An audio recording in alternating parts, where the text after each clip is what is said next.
Yes, please come in. Thank you, sir. Come.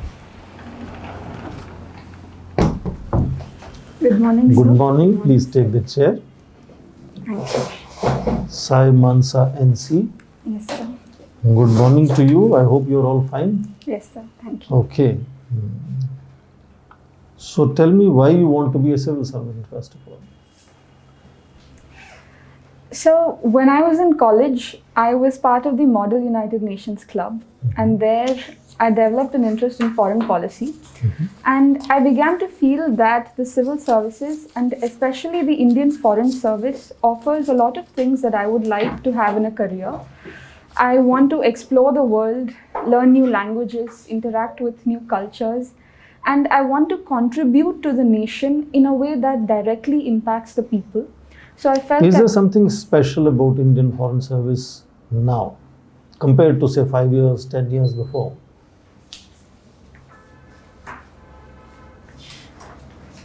So I feel that the Indian Foreign Service is more relevant today because of globalization. That is, the events across the world impact ordinary Indians much more than before.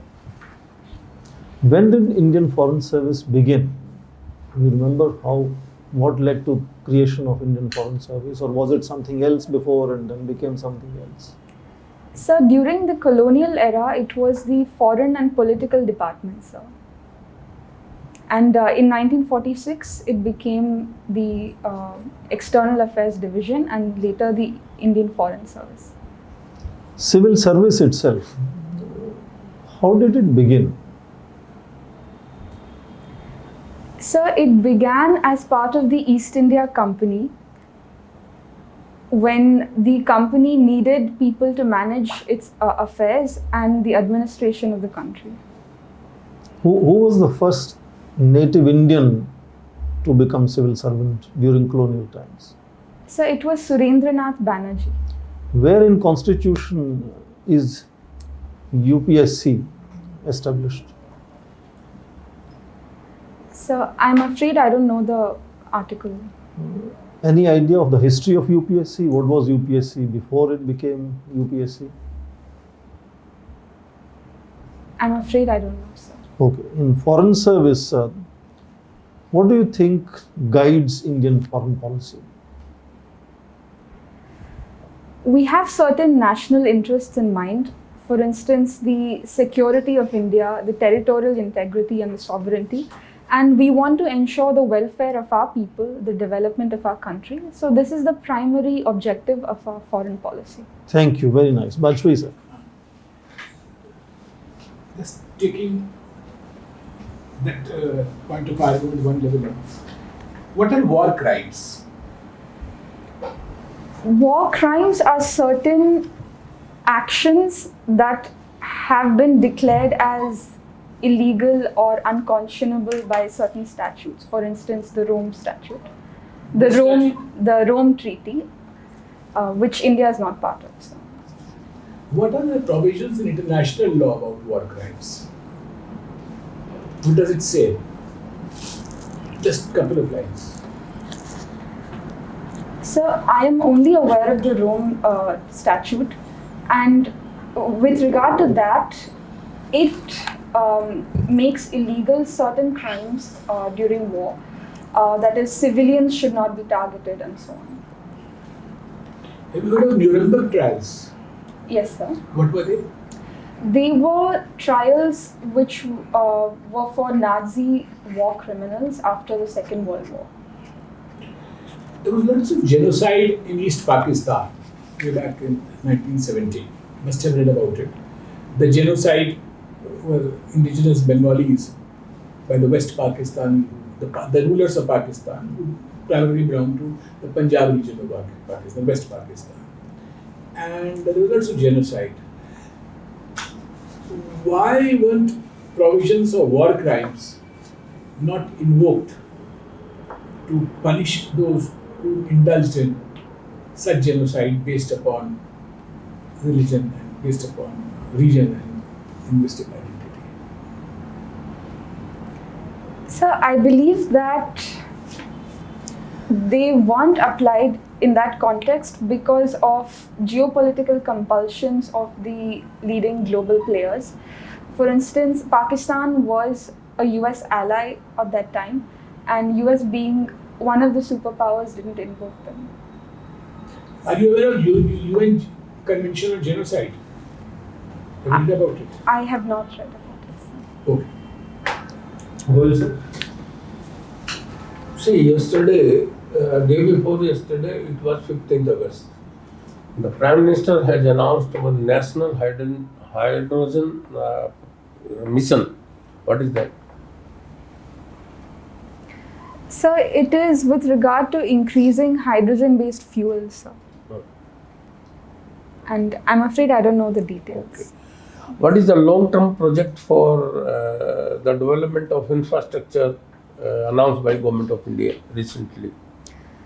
Sir, the Prime Minister has announced the Gati Shakti program, where more than 100 lakh crores will be invested in the future for infrastructure creation.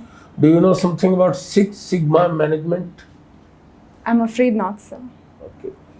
What is the estimated per capita income at the present prices for 2021 and 22? Sir, I'm afraid I can tell you in the real terms. You can tell me that after this lockdown one, the per capita income has reduced compared to last year. What is the major reason? Sir, the major reason is the economic lockdown induced due to COVID protocols. Okay. Fit India Freedom 2.0. I'm sorry, sir? Fit India Freedom recently started few days back. It was in the news all over the country. I'm afraid I don't know about Okay. Something you can tell about the national automobile scrap policy? It was recently announced by Government of India. Okay. I'm afraid I don't know, sir. Thank you. Vivek, sir.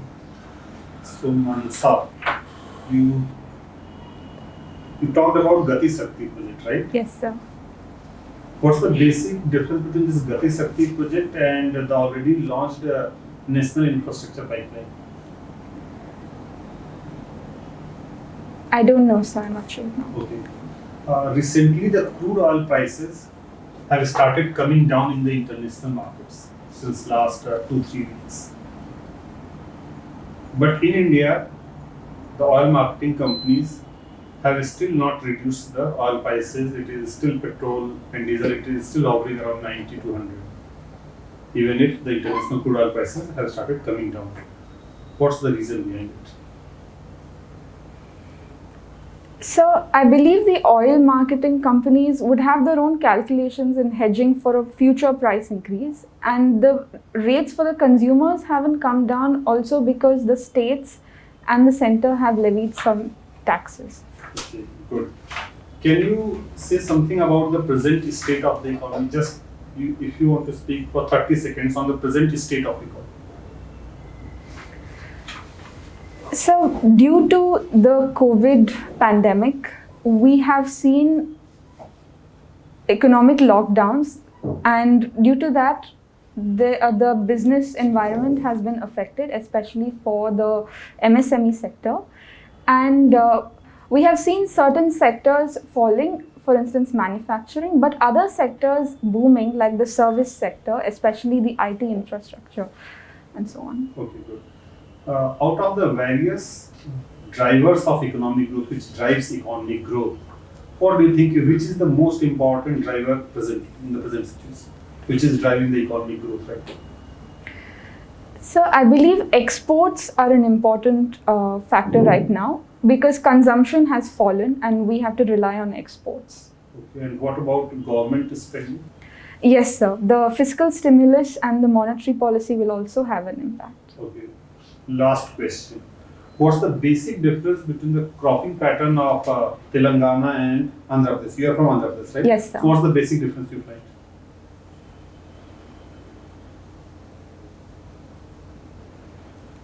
I'm afraid I don't know, sir. So, Okay, Sai Manasa. So you have a scholarship in higher education under Inspire scheme Yes, sir. and also the merit scholarship in CNR Rao. Okay. So I think that you have scientific mind, and if you will approach for being a scientist, you can contribute more to the nation. Justify me that why you want to enter into the civil service. Don't you think that you can contribute more in the scientific growth of the country? So I could contribute well to the country as a scientist, but I feel that the skills that I have picked up being a computer science student are equally relevant in the civil services, because in the 21st century, technology has become an important part of administration and diplomacy. You were also a leader during the paid internship. So now condition is you are posted as an SP and your subordinates are telling that we will not abide by your order because first you are a woman and second you are lacking the leadership qualities. So how you will pose yourself, or what you will do at that time to show that you have a leadership qualities and you are not weak? So in the long term, I think, because displaying leadership qualities requires a certain long-term approach, because they have to have faith in my leadership ability. I would gain that trust, but in the short term, as their superior officer, I would ensure that they do their duty as per the orders. Okay. So you were playing basketball also. So what is dribble in basketball? So it is when we bounce the ball up and down. And what is lane violation? Lane violation. So do you mean back court? What? Going back to the previous court? Do you mean that, sir? Okay, so my last question is on Carnatic music. Am I right if I say that principle of rag and tal in Carnatic music is same as that in Hindustani music? Am I right? So I believe there are differences, but I'm afraid I don't know Hindustani music well enough. Actually, the principle of rag and tal is same. The repertoire is very different in Carnatic and the Hindustani music. Okay. Thank you, sir. good. Mead and gamak is different in Hindustani music. Give me one exponent for Rudraveena, violin, pakhavaj and vocal. One? One name each of exponent or proponent of these four ways of Carnatic music. Vocal, of course, pakhavaj, Rudraveena and violin. Your favorite? So with regard to vocal, I like MS Subbalakshmi, sir. And I'm afraid I don't know the others, sir. You said you have interest in Carnatic. So you're a listener of Carnatic music? I have learned to sing, sir. You learned to sing also? Yes, sir. Good. And what is the last book you read? Because you also say you like reading books. So in fiction, I have recently read Gora by Rabindranath Tagore. And Now. Good. Yes, sir. In Yes. non-fiction, Everybody Loves a Good Drought by P. Sainath. Okay, excellent. That's it. He's one of my favorite authors. Thank you, sir. Excellent. We had a very good discussion with you.